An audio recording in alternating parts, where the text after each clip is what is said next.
Well, welcome back to Grandpa Jay's Story Time. We have another great story for you today. Our last story had one of the characters of a mean wolf, and so does this one. I'll try to make this my last scary wolf story. You may have guessed what this one is. Little Red Riding, Little Red Riding Hood. I'll try to get that straight. Little Red Riding Hood. Yes. Little Red Riding Hood.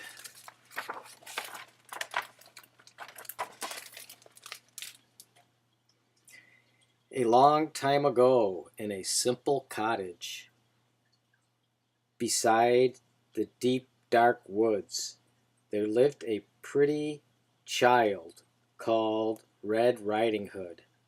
She was kind and considerate, and everybody loved her.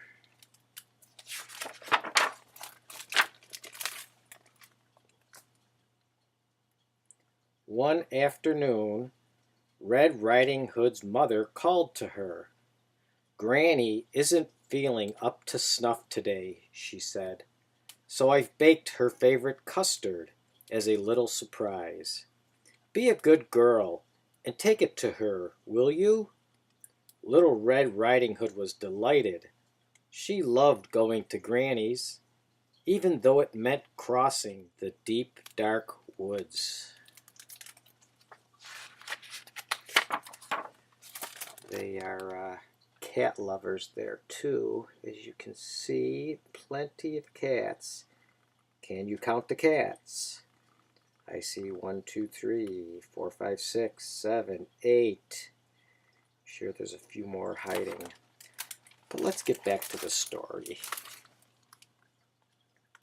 When the custard had cooled, Red Riding Hood's mother wrapped it up and put it in a basket. "Now, whatever you do," she said, "go straight to Granny's. Do not tarry. Do not speak to any strangers." "Yes, Mamma," said Red Riding Hood.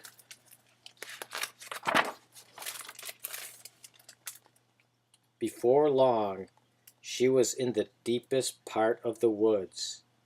"Oh," she said, "this is scary. I see someone hiding behind a tree."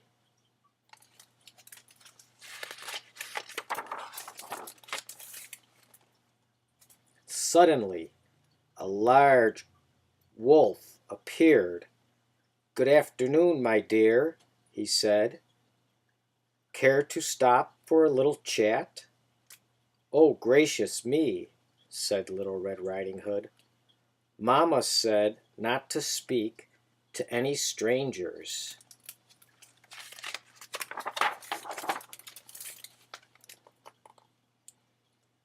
But the wolf had such charming manners.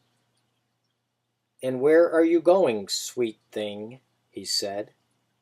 "I'm on my way to visit Granny, who lives in the yellow, pretty house on the other side of the woods," said Little Red Riding Hood.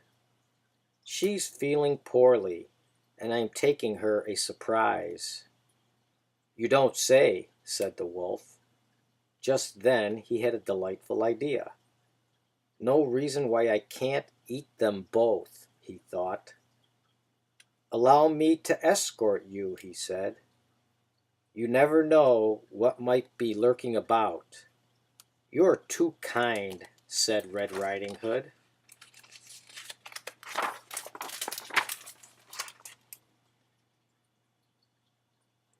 Beyond the forest they came to a patch of sunflowers.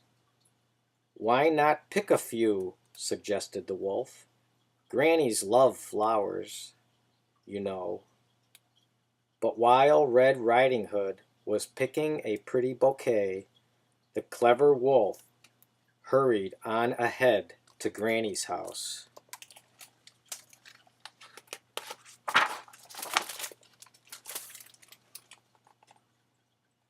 "Who is it?" called out Granny. It is I, your your darling granddaughter, said the wolf in a high voice. The door is unlocked, said Granny.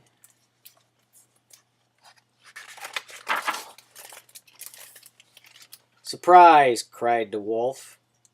Granny was furious at having her reading interrupted. Get out of here, you horrid thing, she said. She likes the cats, too.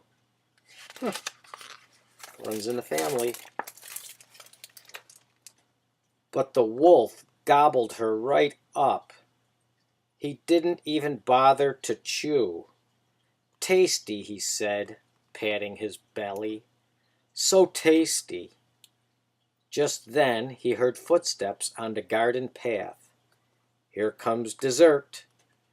And losing no time, he put on Granny's cap and glasses, jumped into bed, and pulled up the covers.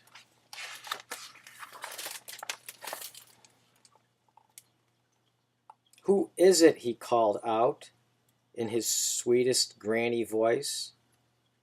It is I, your little granddaughter, said Red Riding Hood. The door is unlocked, said the wolf.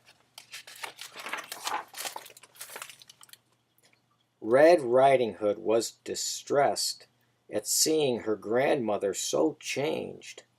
Why, Granny, she said, what big eyes you have. The better to see you, my dear, said the wolf. And Granny, what long arms you have. The better to hug you, my dear, said the wolf. And Granny, what big teeth you have.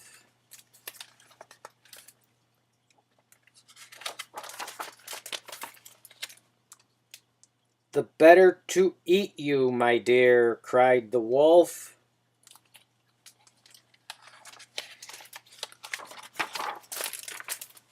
And he gobbled her right up. I'm so wicked, he said, so wicked. But really he was enormously pleased with himself. Having enjoyed such a heavy meal, he was soon snoring away. A hunter passing by was alarmed by the frightful racket. That doesn't sound like Granny, he said.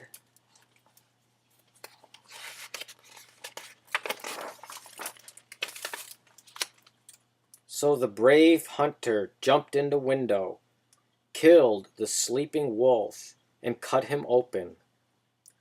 Out jumped Granny and Red Riding Hood. We're ever so grateful, said Red Riding Hood. That wicked wolf won't trouble you again, said the hunter. It was so dark in there I couldn't read a word, said Granny. Little Red Riding Hood promised never, ever to speak to another stranger, charming manners or not.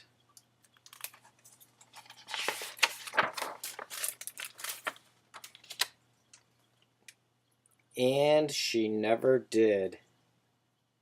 Even that handsome crocodile.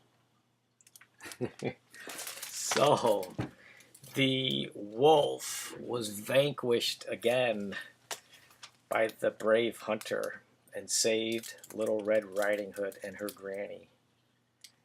But what does the story teach us? Not to talk to strangers again. So, I guess I would also say beware of the wolf. He seems to be in many of these stories. So I want to thank you again for joining me here at Grandpa Jay's Story Time. We'll see you next time with something perhaps more of a happy tale.